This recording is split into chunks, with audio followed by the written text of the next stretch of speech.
اعوذ باللہ من الشیطان الرجیم بسم اللہ الرحمن الرحیم۔ امام ابن جوزی رحمۃ اللہ علیہ فرماتے ہیں کہ مجھے ایک شخص کی ہدایت معلوم ہوئی جو بغداد شہر میں رہتا تھا۔ اس کا نام صالح تھا۔ اس نے 40 سال تک بغداد کی ایک مسجد میں اذان دی تھی اور اپنی نیک نامی میں بڑا ہی مشہور تھا۔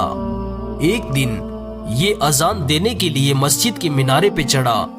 ابھی اذان دینا ہی چاہتا تھا کہ مسجد کے ساتھ واقعہ عیسائیوں کے گھر میں اس کی نگاہ ایک خوبصورت لڑکی پر پڑ گئی۔ لڑکی پر نگاہ پڑتے ہی اس کے حسن و جمال کے باعث یہ اس کے فتنے میں مبتلا ہو گیا اور اذان دیے بغیر ہی مسجد کے مینارے سے نیچے اتر آیا اور اس لڑکی کے گھر کی طرف چل دیا۔ جب ان کے دروازے پر پہنچا تو دروازہ کھٹکھٹایا۔ اندر سے لڑکی نے پوچھا کہ کون ہے؟ مؤذن نے اپنا نام بتایا تو لڑکی نے دروازہ کھول دیا۔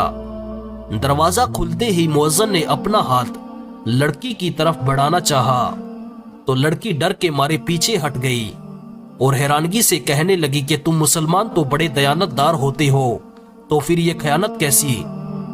اس مؤذن نے اپنا تمام حال اس لڑکی کے سامنے بیان کر دیا اور ساتھ ہی یہ کہا کہ میں تمہارے بغیر نہیں رہ سکتا۔ لڑکی نے یہ سننے کے بعد کہا ایسا ہرگز نہیں ہو سکتا، ہاں اگر تم اپنا دین چھوڑ دو تو شاید یہ ممکن ہو جائے۔ مؤذن نے بدبختی کا مظاہرہ کرتے ہوئے بولا معاذ اللہ، میں اسلام سے بیزار ہوں، میں اسلام کو چھوڑتا ہوں۔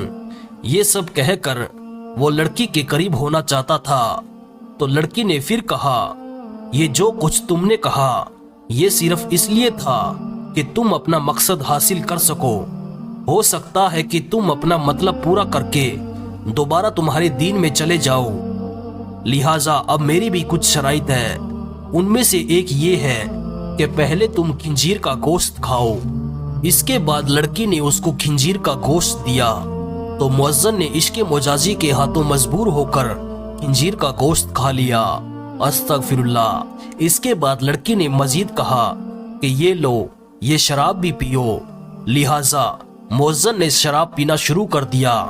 جب شراب کے نشے میں مست ہوا اور لڑکی کی طرف بڑھا تو لڑکی بھاگ کر ایک کمرے میں چلی گئی اور اندر سے کنڈی لگا لی اور اس بدبخت مؤذن سے کہنے لگی کہ جب تک میرا باپ نہیں آ جاتا تم میرے پاس مت آؤ، جب میرا باپ آ جائے گا تو میں ان سے میرے اور تیرے نکاح کی بات کروں گی، اتنی دیر تک تم چھت پر چلے جاؤ۔